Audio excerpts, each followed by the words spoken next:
went out to the Western Desert to visit Mrs. McLean, my old friend, who's in aged care out at Wannon, next to Warburton. On the way, before you get to Warburton, there's an outcrop of xanthorrhea, and my two friends and I, we stopped, and we went around taking photos of the xanthorrhea, and I happened to see this stick, a big flowering stick, had completely broken off, and it was just shattered on the ground. So I looked at it, and as I'm a terrible scavenger, I decided I'd bring it home because it was quite powerful looking. Anyway, I brought it home, and this is what's become this cross. You can see the flowering head on it. It's a prickly thing. It's a brute of a thing. Anyway, I decided that would be the cross, and that's the main stick. And then the crossbar is that one out, that xanthorrhea out the front had a huge flowering stem on, and the east wind knocked it off and on the ground. Terrible, because it hadn't started to open the flowers. It was dreadful. And they only have a stick about every 3 or 4 years. So that became the crossbar. So then I had this red blanket, which is a red oncoparinga, which I've been using for years, this nice red thing. So I covered it, and this is kind of designed to make it, strings are like antenna, these are like antenna, you know, reaching out and feeling things. Anyway, so then I'd made the cross with the flowering head and the blanket, and I always wanted to use this piece of plaiting. It's plaiting, this cellophane plaiting, because my father plaited it when he was in the war up in Tarakana, Morotai, and he's a very handy man. He could do lots of stuff.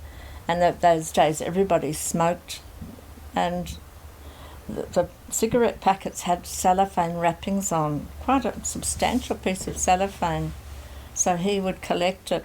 The people up there who are very expert platters, the indigenous people, they showed him how to plait like this. But this is very, very beautifully done, a piece of cellophane, 4-strand plaiting. So, and the fact that it's so meticulous, you know, is quite profound. And it's 1944, it's 60 or 70 years ago. It's still holding together. Anyway, it's been in our house all those years. And I asked my father several times about it, and he told me the story. Anyway, that's why I decided to use it now, because that war and the stories he told us were so gruesome. Well, he told me, and so terrible. You know, man's inhumanity to man knows no boundaries. And so, really, this is about the way that we crucify each other. That's what it's about. And he told me a couple of stories, you know, 3 of them were out on patrol, and they found this woman, she was pregnant, and she'd been bayoneted in the stomach. And the 3 men, none of them could shoot her, so they just sat with her, and she passed away a few hours later. But, you know, I mean, how's that for crucifixion, you know? And it's not just that, it's also, you know, the violence that I've seen from the work I've done over the years.